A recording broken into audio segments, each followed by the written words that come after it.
February 2025. It's just top.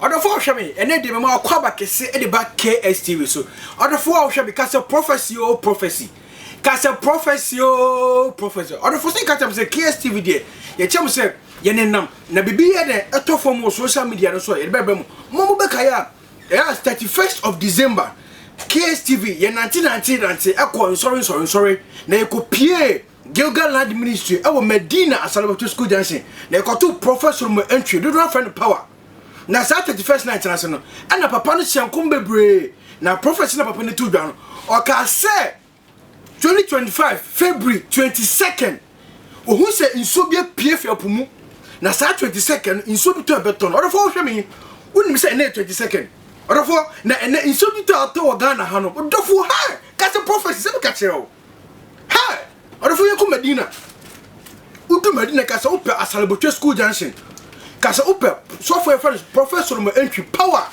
Obofour ha asofo Ghana ha o ye ka edifo kukudama edifo Ghana yi papa 31st o ka say inso be 22nd and then 22nd of February na enen so to Ghana no Obofour mente yen go show video no yen go show prophet na papa de tu dwa no ha kasa power oh me see kasa power yen go show video no that is here I'm kasa we 2025 will go for men of God. 2025 will favor men of God. This year will favor men of God.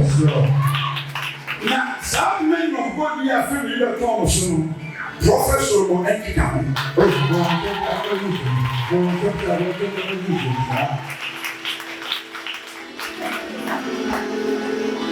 February 2025 is just the top 22nd of February. It is just 2025 February 22nd. Memo is so SCP.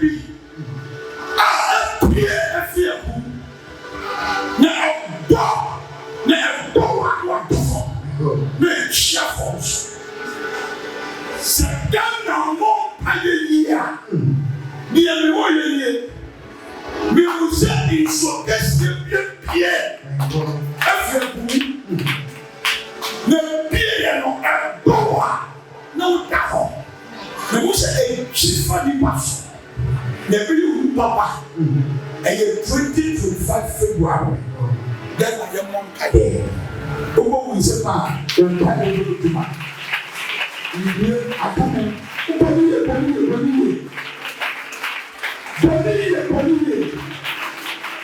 2025.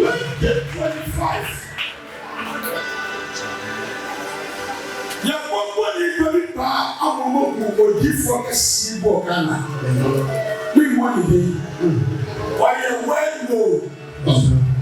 Voyez il faut bien au passé. Na sous son nom, parfois on dit papa ne s'y fait pas.